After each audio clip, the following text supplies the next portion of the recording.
Welcome back, everyone. It's your boy, Ron and RonGunz Art and Fitness. So, it was actually a video reshoot. First attempt, I was okay, except that my hair was extremely red, a bit of blue. It was a risk I took, but then I realized, you know what? That color, it ain't me. I'm more of a blue guy. That's just how it is. Hence why my hair is 90% blue again. Thank God. So, we are discussing the years 2014 and 2015. Where we last left off, I was on a slippery slope of regression in terms of my progress. So, for example, 2014, I was already, less than a year into having moved to Tampa. Obviously, food is cheaper here, cost of living is cheaper here, so therefore, by default, a lot more accessibility to things that I really like that are not good for me. I mean, that is what happened. I stopped going to the gym as much, even though the gym I was attending was literally like a walk over from the retail job I was working at. Well, by that time, I was no longer happy working at that retail job that I was at. I'm not going to go into details because some of you know very damn well where I worked at. So I ended up taking a job at a gym, doing what I was doing before, being a janitor. By then I had realized that my weight had shot back up to 336. Boy, was that a sunken ship of reality. But be that as it may, I was like, you know what? Just pick up where I left off, right? So it was working out, doing what I gotta do as a parent, and stuff. That whole shindig. And that's how it was for a bit. I did roll back on any eating out as much as I used to, although me and the mom would, once a month, once every other month, we eat out. But it wasn't like in the manner that I used to. So that was to my advantage, right? So then by the end of 2014, I managed to bring myself down to 295. 295, 305. A good feeling because it's like, okay, I managed to make a big progress right there. 2015 was when things started to change for me, not just in the way I was doing things to drop the weight, but it was also mindfulness in terms of nutrition, right? So at that time, a lot of people in the gym. Didn't see it as much in New York, when I worked at a gym, but more so down here. I would dare say in Tampa specifically, a lot of people more health conscious. You don't have to be a rich person to do it. A lot of people that are low income, that they're being smarter with their food choices. They're actually knowing where to shop to save their money. That way they're not killing themselves, in the bank and everything. So sure enough, start hearing people talk about macros, right? And of course, most of us that are in the know. Obviously, macros are like the major caloric sources, in a person's diet. So, for example, fats, carbs, protein. So, and I kept hearing people use it a lot. I'm like, yeah, my macros, man, I gotta fit my macros. Right? So eventually, I'm like, how the heck are people tracking this shit? So, to find out, MyFitnessPal. That's what everyone's using. It's all the rage. So I'm like, okay, pop it on my Android. Next thing I'm like, oh, okay. And at one point during 2015, I was like, my weight's not going up. I mean, but it's not going down either. I'm plateauing here. I'm like, there's something I'm not registering properly here. So I started using it. I was like, oh, that's what's going on. I'm eating too dang much. I'm eating a lot more than what it should be. And then even the concept of a caloric deficit, basic metabolic rate. which is basically the amount of calories your body burns if you were to lie down dead for 24 hours and not eat anything and not do anything. Those are concepts that most people don't know on a regular basis unless they talk to a trainer, unless they talk to a health professional of some degree. All right, but it was something I ended up learning. So I started tracking my stuff, and of course, fats, macros, protein. That's you know they're the easier things to track down compared to all the nuanced, detailed stuff that I personally pay attention to now. And I'll start with that right now. And so it was also knowing what are the recommended numbers. That was something I started learning from a couple of friends of mine who were coaches in the gym and everything. So protein is supposed to be minimal 10%, maximum 35%.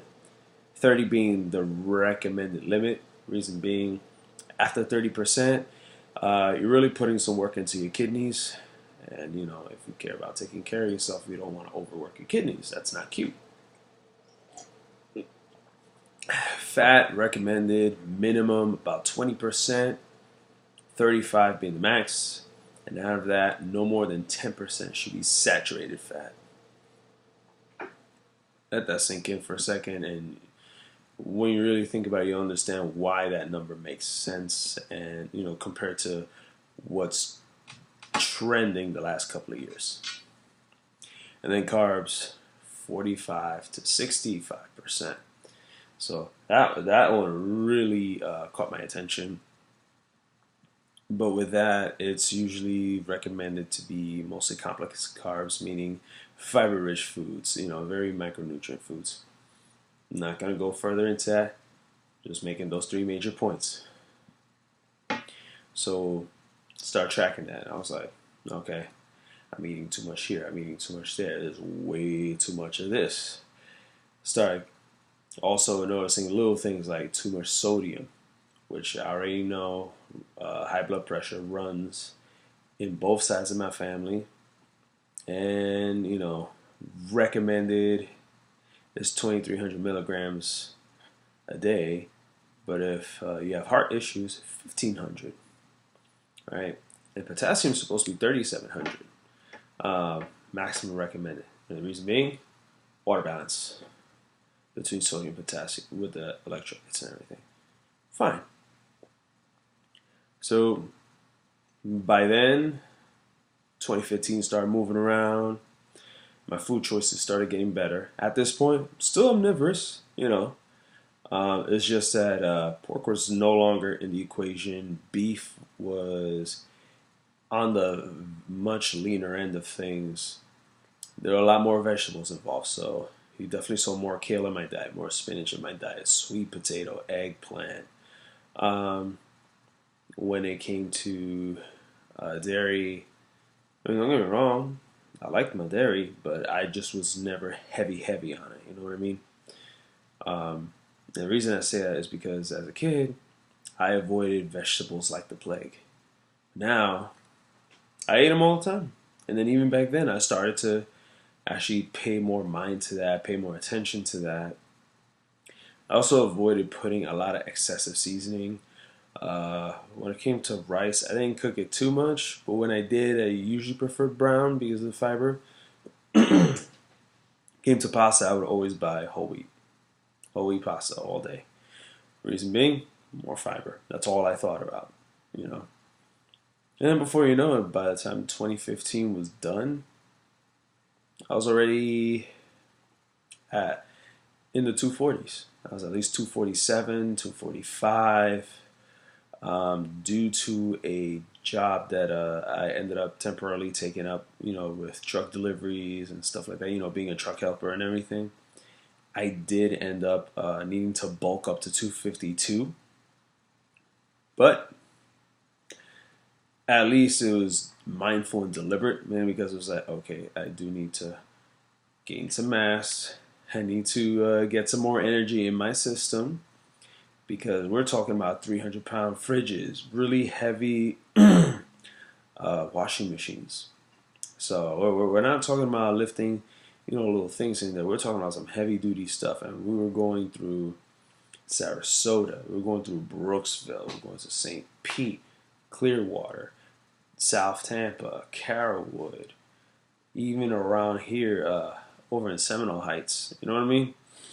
So a lot of traveling around, a lot of moving around. I'm like, all right, I do need to bulk up a wee bit. So going to 2016, since I might as well knock it out of the way. Once my tenure with that job was done, thankfully my job at the gym was not compromised at the time. I simply just asked them to take me off the schedule for a couple of months while I seek this venture out. And sure enough, once that I saw that in the long term it wasn't going to make sense on a monetary aspect, got back in the gym. Next thing you know, back to tracking things. I started using Fitbit as a means of tracking how much walking around I really do. How much walking around I do on the job, as well as where I'm walking, how fast I'm walking, how slow I might be moving. And that's when I really started learning more of how active of a lifestyle I actually lead compared to when I lived in New York, right? There was a huge difference. There really was. Like, I was like, I hate to say it, back in New York, I was lazy. Lazy. I was a snail. Like, yeah, I hit the gym 3 hours. Yeah, I was really hitting it hard and all that. But my lifestyle was very sedentary in nature. So, and I didn't really, and if I walked out, it was just walking out to sit in somewhere else. And the walking was minimal because transit everywhere. Here in Florida, well, if you're not on a car, you're on a bus. And even with the bus, there will be some walking involved. Usually not that bad, half a mile, full mile. Some people get a mini heart attack over that. But reality is, it's not that bad. Especially when you got some good music pumping in your ears, or you have a nice book to read if it's a long bus ride. Next thing you know, it's like that. It's not that big a deal. It really isn't. It's just the weather at times. Because Florida, when it does hit 90, and this is the sunshine state after all, it will hit you right in the face. It simply will. And either you have the thick skin for it or you don't. Plain and simple. 2016, I managed to peak at 236 pounds. When I was 247 2015, I was at least 16.4% body fat. By 2016, I managed to lean all the way down to 236 with 14.6% body fat. I would say that is the very leanest I've ever been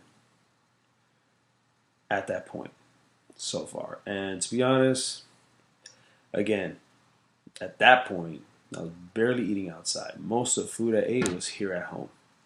So if it wasn't in my kid's mom making it, it was definitely me sitting down eating. And a lot of times when it came to eating, I was very, very specific with what I was putting in my body. I was wiring down to the very measurement of tablespoons of sugar, to how many ounces of a type of meat that I was eating at the time, or how many cups of a certain vegetable or fruit or whatever. I would sit down and I would put this all together.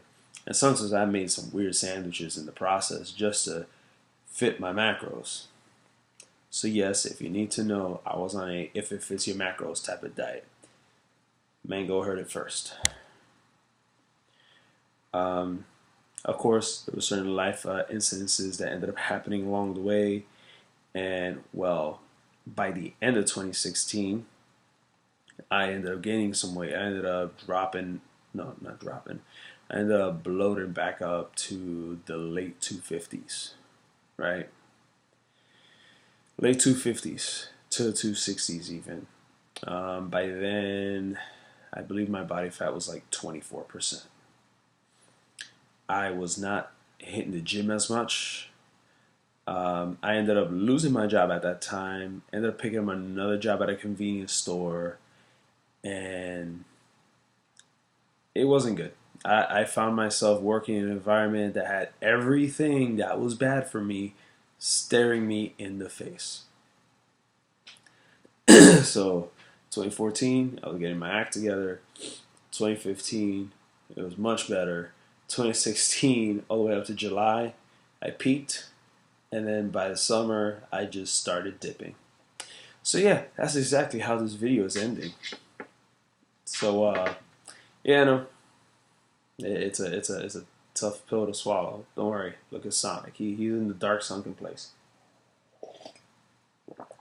That's fine because my 2017 or 2019 video is definitely going to be a doozy in a very good way. There's going to be a lot of info I'm going to have to jot down before I do the presentation. But again, like I said in the beginning of this whole series, raw, unfiltered. I'm not doing no flashy camera work or anything. Like this is how you're gonna get my talks from me, and a lot of my stories and everything I have to say. It's in this video format. Not here for the flash, glitz, and glamour. I'm here to just tell it raw. So, on that note, Guns Crew, you have yourself a wonderful morning. Because according to this peanut butter flavored coffee,